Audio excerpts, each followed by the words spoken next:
Lucy Westenra's diary. The 12th of September. How good they all are to me. I quite love that dear Dr. Van Helsing. I wonder why he was so anxious about these flowers. He positively frightened me. He was so fierce. And yet he must have been right, for I feel comfort from them already. Somehow, I do not dread being alone tonight, and I can go to sleep without fear. I shall not mind any flapping outside the window. Oh, the terrible struggle that I have had against sleep so often of late, the pain of the sleeplessness, or the pain of the fear of sleep, with such unknown horrors as it has for me. How blessed are some people, whose lives have no fears, no dreads, to whom sleep is a blessing that comes nightly, and brings nothing but sweet dreams. Well, here I am tonight, hoping for sleep, and lying like Ophelia in the play, with virgin crowns and maiden struments. I never liked garlic before, but tonight it is delightful. There is peace in its smell. I feel sleep coming already.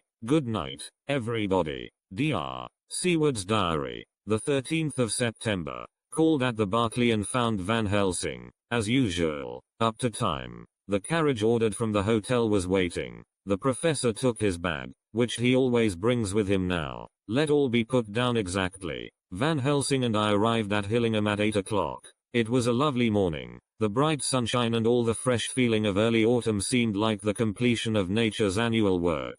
The leaves were turning to all kinds of beautiful colors, but had not yet begun to drop from the trees. When we entered we met Mrs. Westenra coming out of the morning room. She is always an early riser. She greeted us warmly and said, "You will be glad to know that Lucy is better. The dear child is still asleep." I looked into her room and saw her, but did not go in, lest I should disturb her. The professor smiled, and looked quite jubilant. He rubbed his hands together, and said, "Aha, I thought I had diagnosed the case. My treatment is working." To which she answered, "You must not take all the credit to yourself, Doctor. Lucy's state this morning is due in part to me." "How you do mean, Mom?" asked the professor. "Well, I was anxious about the dear child in the night, and went into her room. She was sleeping soundly, so soundly that even my coming did not wake her, but the room was awfully stuffy. There were a lot of those horrible, strong-smelling flowers about everywhere, and she had actually a bunch of them round her neck. I feared that the heavy odor would be too much for the dear child in her weak state, so I took them all away and opened a bit of the window to let in a little fresh air. You will be pleased with her, I am sure." She moved off into her boudoir, where she usually breakfasted early. As she had spoken, I watched the professor's face, and saw it turn ashen gray. He had been able to retain his self-command whilst the poor lady was present, for he knew her state and how mischievous a shock would be. He actually smiled on her as he held open the door for her to pass into her room. But the instant she had disappeared he pulled me, suddenly and forcibly, into the dining room and closed the door. Then, for the first time in my life, I saw Van Helsing break down. He raised his hands over his head in a sort of mute despair, and then beat his palms together in a helpless way. Finally he sat down on a chair, and putting his hands before his face, began to sob, with loud, dry sobs that seemed to come from the very racking of his heart.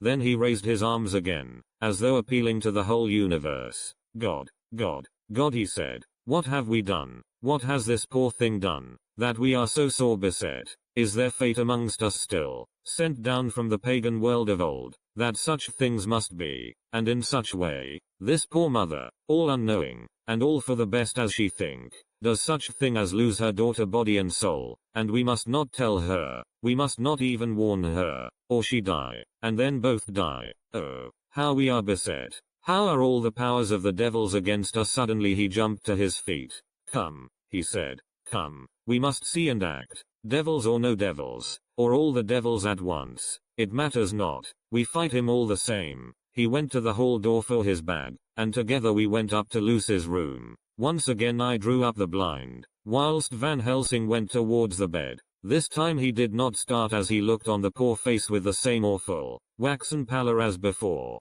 He wore a look of stern sadness and infinite pity. "As I expected," he murmured, with that hissing inspiration of his which meant so much. Without a word he went and locked the door, and then began to set out on the little table the instruments for yet another operation of transfusion of blood. I had long ago recognized the necessity, and begun to take off my coat, but he stopped me with a warning hand. "No," he said, Today you must operate. I shall provide. You are weakened already. As he spoke he took off his coat and rolled up his shirt sleeve. Again the operation. Again the narcotic. Again some return of color to the ashy cheeks. And the regular breathing of healthy sleep. This time I watched whilst Van Helsing recruited himself and rested. Presently he took an opportunity of telling Mrs. Westenra that she must not remove anything from Lucy's room without consulting him, that the flowers were of medicinal value, and that the breathing of their odor was a part of the system of cure. Then he took over the care of the case himself, saying that he would watch this night and the next and would send me word when to come. After another hour Lucy waked from her sleep, fresh and bright and seemingly not much the worse for her terrible ordeal. What does it all mean? I am beginning to wonder if my long habit of life amongst the insane is beginning to tell upon my own brain. Lucy Westenra's diary. The 17th of September. 4 days and nights of peace. I am getting so strong again that I hardly know myself. It is as if I had passed through some long nightmare, and had just awakened to see the beautiful sunshine and feel the fresh air of the morning around me. I have a dim half-remembrance of long, anxious times of waiting and fearing, darkness in which there was not even the pain of hope to make present distress more poignant, and then long spells of oblivion, and the rising back to life as a diver coming up through a great press of water. Since, however, Dr. Van Helsing has been with me, all this bad dreaming seems to have passed away. The noises that used to frighten me out of my wits, the flapping against the windows, the distant voices which seemed so close to me, the harsh sounds that came from I know not where and commanded me to do I know not what, have all ceased. I go to bed now without any fear of sleep. I do not even try to keep awake. I have grown quite fond of the garlic, and a boxful arrives for me every day from Haarlem. Tonight Dr. Van Helsing is going away, as he has to be for a day in Amsterdam, but I need not be watched. I am well enough to be left alone. Thank God for mother's sake, and dear Arthur's, and for all our friends who have been so kind. I shall not even feel the change, for last night Dr. Van Helsing slept in his chair a lot of the time. I found him asleep twice when I awoke, but I did not fear to go to sleep again, although the boughs or bats or something napped almost angrily against the window panes. The Pall Mall Gazette, the 18th of September. The Escaped Wolf.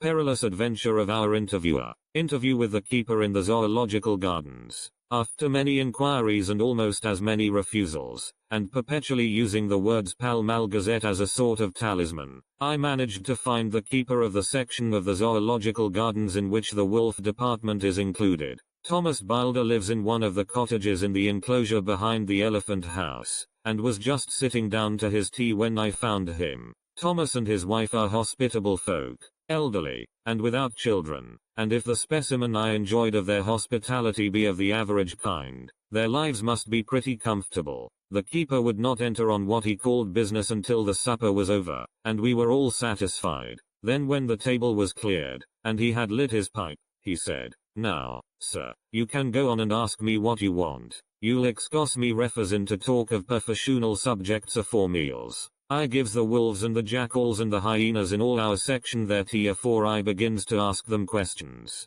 "How do you mean, ask them questions?" I queried, wishful to get him into a talkative humor. "Hittin' of them over the 'ead with a pole is one way, scratchin' of their ears is another, when gents as is flush wants a bit of a show off to their gals. I don't so much mind the fust, the hittin' with a pole afore I chucks in their dinner, but I waits till they've had their sherry and coffee, so to speak, afore I tries on with the ear scratchin'. Mind you," he added philosophically, "there's a deal of the same nature in us as in them theer animals. Here's you a comin' and askin' of me questions about my business, and I that grumpy like that only for your bloomin' half-quid I'd a seen you blowed fust 'fore I'd answer. Not even when you asked me sarcastic like if I'd like you to ask the superintendent if you might ask me questions. Without offense did I tell ye to go to hell? You did. And when you said you'd report me for usin' of obscene language that was hittin' me over the 'ead, but the half-quid made that all right. I weren't going to fight, so I waited for the food, and did with my owl as the wolves,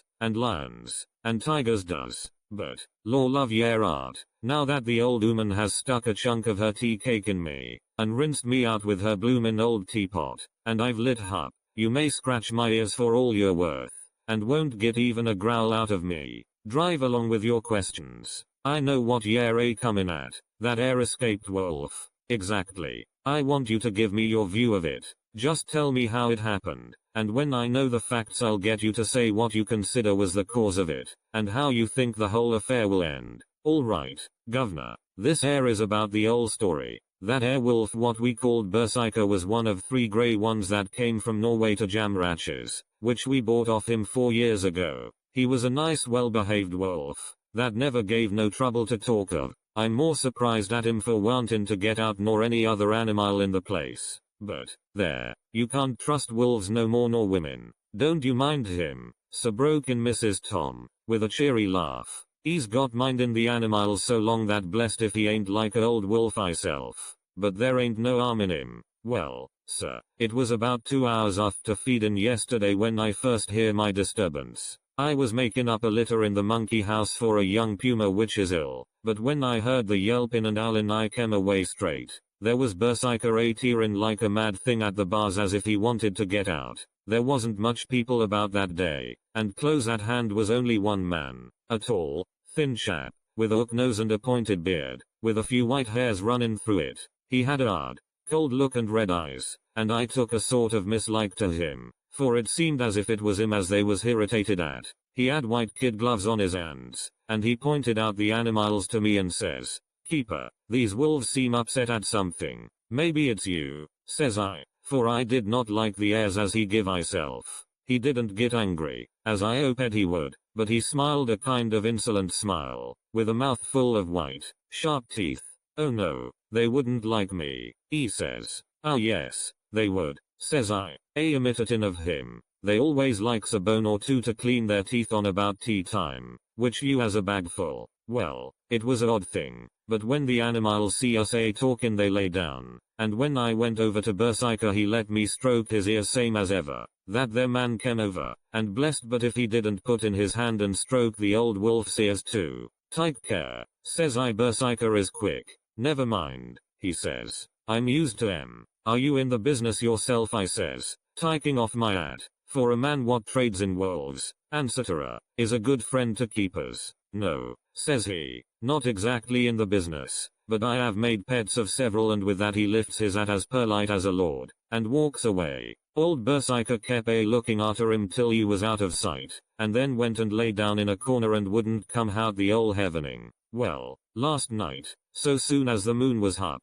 the wolves here all began howling. There warn't nothing for them to howl at. There warn't no one near, except someone that was evidently calling a dog somewheres out back of the gardings in the park road. Once or twice I went out to see that all was right, and it was, and then the howling stopped. Just before 12 o'clock I just took a look round afore turning in, and, bust me, but when I came opposite to old Berserker's cage I see the rails broken and twisted about and the cage empty. And that's all I know for certain. Did anyone else see anything? One of our gardeners was comin' home about that time from Harmony, when he sees a big grey dog comin' out through the guarding edges. At least, so he says, but I don't give much for it myself. For if he did he never said a word about it to his missus when he got home, and it was only after the escape of the wolf was made known, and we had been up all nighter, hunting of the park for Berserker, that he remembered seeing anything. My own belief was that the Harmony had got into his head. Now, Mr. Boulder, can you account in any way for the escape of the wolf? "Well, sir," he said with a suspicious sort of modesty, "I think I can, but I don't know as how you'd be satisfied with the theory." "Certainly I shall. If a man like you, who knows the animals from experience, can't hazard a good guess at any rate, who is even to try? Well then, sir, I accounts for it this way. It seems to me that wolf escaped, simply because he wanted to get out." From the hearty way that both Thomas and his wife laughed at the joke I could see that it had done service before, and that the whole explanation was simply an elaborate sell. I couldn't cope in badinage with the worthy Thomas, but I thought I knew a surer way to his heart, so I said, "Now, Mr. Boulder, we'll consider that first half sovereign worked off, and this brother of his is waiting to be claimed when you've told me what you think will happen." "Right wha, sir," he said briskly. "Ye'll excuse me, I know, for a chaffin' of ye, but the old woman here winked at me, which was as much as telling me to go on." "Well, I never said the old lady. My opinion is this, that wolf is hiding of, somewheres. The gardener what didn't remember said he was a galloping northward faster than a horse could go, but I don't believe him. 4. Yes, sir. Wolves don't gallop no more nor dogs does. They not bein' built that way. Wolves is fine things in a storybook, and I dessay when they gets in packs and does be chivying something that's more afeard than they is they can make a devil of a noise and chop it up, whatever it is. But, Lord bless you, in real life a wolf is only a low creature, not half so clever or bold as a good dog, and not half a quarter so much fight in him. This one ain't been used to fightin' or even to providin' for hisself, and more like he's somewhere round the park a hidin' and a shiverin' of, and, if he thinks at all, wonderin' where he is to get his breakfast from, or maybe he's got down some area and is in a coal cellar. My eye, won't some cook get a rum start when she sees his green eyes a shining at her out of the dark? If he can't get food he's bound to look for it, and mayhap he may chance to light on a butcher's shop in time. If he doesn't, and some nursemaid goes a walking off with a soldier, Levin of the infant in the perambulator, well, then I shouldn't be surprised if the census is one babby the less. That's all. I was handing him the half-sovereign, when something came bobbing up against the window, and Mr. Bilder's face doubled its natural length with surprise. God bless me, he said, if there ain't old Berserker come back by myself. He went to the door and opened it, a most unnecessary proceeding it seemed to me. I have always thought that a wild animal never looks so well as when some obstacle of pronounced durability is between us. A personal experience has intensified rather than diminished that idea. After all, however, there is nothing like custom, for neither Bilder nor his wife thought any more of the wolf than I should of a dog. The animal itself was as peaceful and well behaved as that father of all picture wolves, Red Riding Hood's quondam friend, whilst moving her confidence in masquerade. The whole scene was an unutterable mixture of comedy and pathos. The wicked wolf that for half a day had paralyzed London and set all the children in the town shivering in their shoes, was there in a sort of penitent mood, and was received and petted like a sort of vulpine prodigal son. Old Bilder examined him all over with most tender solicitude, and when he had finished with his penitent said, "There, I knew the poor old chap would get into some kind of trouble. Didn't I say it all along? Here's his head all cut and full of broken glass. He's been getting over some bloomin' wall or other. It's a shame that people are allowed to top their walls with broken bottles. This here's what comes of it. Come along, Berserker." He took the wolf and locked him up in a cage, with a piece of meat that satisfied, in quantity at any rate, the elementary conditions of the fatted calf, and went off to report. I came off, too, to report the only exclusive information that is given today regarding the strange escapade at the zoo. Dr. Seward's diary. The 17th of September, I was engaged after dinner in my study posting up my books, which, through press of other work and the many visits to Lucy, had fallen sadly into arrear. Suddenly the door was burst open, and in rushed my patient, with his face distorted with passion. I was thunderstruck, for such a thing as a patient getting of his own accord into the superintendent's study is almost unknown. Without an instant's pause he made straight at me. He had a dinner knife in his hand, and, as I saw he was dangerous, I tried to keep the table between us. He was too quick and too strong for me, however, for before I could get my balance he had struck at me and cut my left wrist rather severely. Before he could strike again, however, I got in my right and he was sprawling on his back on the floor. My wrist bled freely, and quite a little pool trickled onto the carpet. I saw that my friend was not intent on further effort, and occupied myself binding up my wrist, keeping a wary eye on the prostrate figure all the time. When the attendants rushed in, and we turned our attention to him, his employment positively sickened me. He was lying on his belly on the floor licking up, like a dog, the blood which had fallen from my wounded wrist. He was easily secured, and, to my surprise, went with the attendants quite placidly, simply repeating over and over again, "The blood is the life. The blood is the life. I cannot afford to lose blood just at present. I have lost too much of late for my physical good." And then the prolonged strain of Lucy's illness and its horrible phases is telling on me. I am overexcited and weary, and I need rest, rest, rest. Happily Van Helsing has not summoned me, so I need not forego my sleep. Tonight I could not well do without it.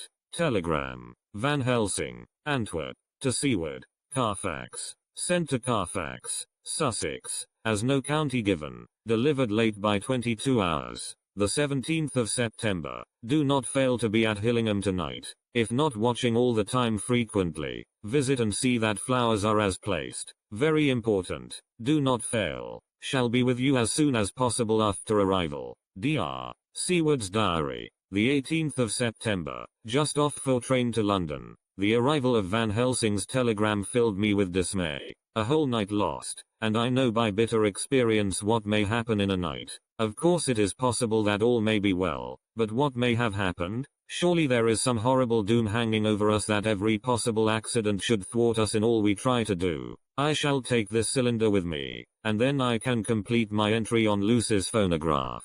Memorandum left by Lucy Westenra, the 17th of September, night. I write this and leave it to be seen, so that no one may by any chance get into trouble through me. This is an exact record of what took place tonight. I feel I am dying of weakness, and have barely strength to write, but it must be done if I die in the doing. I went to bed as usual, taking care that the flowers were placed as Dr. Van Helsing directed, and soon fell asleep. I was waked by the flapping at the window, which had begun after that sleepwalking on the cliff at Whitby when Mina saved me, and which now I know so well. I was not afraid, but I did wish that Dr. Seward was in the next room, as Dr. Van Helsing said he would be, so that I might have called him. I tried to go to sleep, but could not. Then there came to me the old fear of sleep, and I determined to keep awake. Perversely sleep would try to come then when I did not want it. So, as I feared to be alone, I opened my door and called out, "Is there anybody there?" There was no answer. I was afraid to wake mother, and so closed my door again. Then outside in the shrubbery I heard a sort of howl like a dog's, but more fierce and deeper. I went to the window and looked out, but could see nothing, except a big bat, which had evidently been buffeting its wings against the window. So I went back to bed again, but determined not to go to sleep. Presently the door opened, and mother looked in, seeing by my moving that I was not asleep, came in, and sat by me. She said to me even more sweetly and softly than her wont, "I was uneasy about you, darling, and came in to see that you were all right. I feared she might catch cold sitting there, and asked her to come in and sleep with me. So she came into bed, and lay down beside me. She did not take off her dressing gown, for she said she would only stay a while and then go back to her own bed. As she lay there in my arms, and I in hers, the flapping and buffeting came to the window again. She was startled and a little frightened, and cried out, 'What is that?' I tried to pacify her, and at last succeeded, and she lay quiet, but I could hear her poor dear heart still beating terribly. After a while there was the low howl again out in the shrubbery, and shortly after there was a crash at the window, and a lot of broken glass was hurled on the floor. The window blind blew back with the wind that rushed in, and in the aperture of the broken panes there was the head of a great,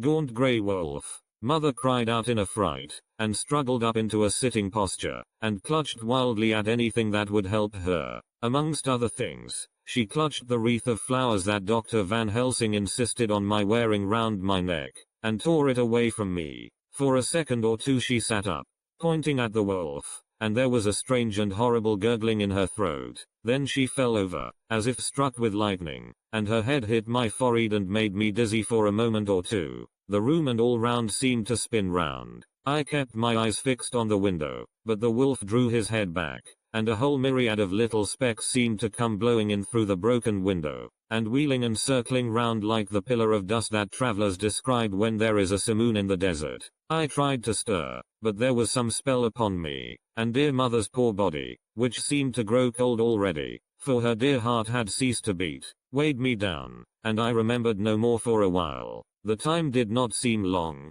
but very, very awful, till I recovered consciousness again. Somewhere near, a passing bell was tolling, the dogs all round the neighborhood were howling, and in our shrubbery, seemingly just outside, a nightingale was singing. I was dazed and stupid with pain and terror and weakness, but the sound of the nightingale seemed like the voice of my dead mother come back to comfort me. The sound seemed to have awakened the maids, too, for I could hear their bare feet pattering outside my door. I called to them, and they came in, and when they saw what had happened, and what it was that lay over me on the bed, they screamed out. The wind rushed in through the broken window, and the door slammed to. They lifted off the body of my dear mother, and laid her, covered up with a sheet, on the bed after I had got up. They were all so frightened and nervous that I directed them to go to the dining room and have each a glass of wine. The door flew open for an instant and closed again. The maid shrieked, and then went in a body to the dining room, and I laid what flowers I had on my dear mother's breast. When they were there I remembered what Dr. Van Helsing had told me, but I didn't like to remove them,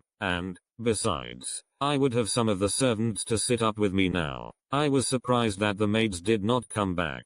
I called them, but got no answer, so I went to the dining room to look for them. My heart sank when I saw what had happened. They all four lay helpless on the floor, breathing heavily. The decanter of sherry was on the table half full, but there was a queer, acrid smell about. I was suspicious, and examined the decanter. It smelt of laudanum, and looking on the sideboard, I found that the bottle which mother's doctor uses for her, did use, was empty. What am I to do? What am I to do? I am back in the room with mother. I cannot leave her, and I am alone, save for the sleeping servants, whom someone has drugged, alone with the dead. I dare not go out, for I can hear the low howl of the wolf through the broken window. The air seems full of specks, floating and circling in the draft from the window, and the lights burn blue and dim. What am I to do? God shield me from harm this night. I shall hide this paper in my breast, where they shall find it when they come to lay me out. My dear mother gone.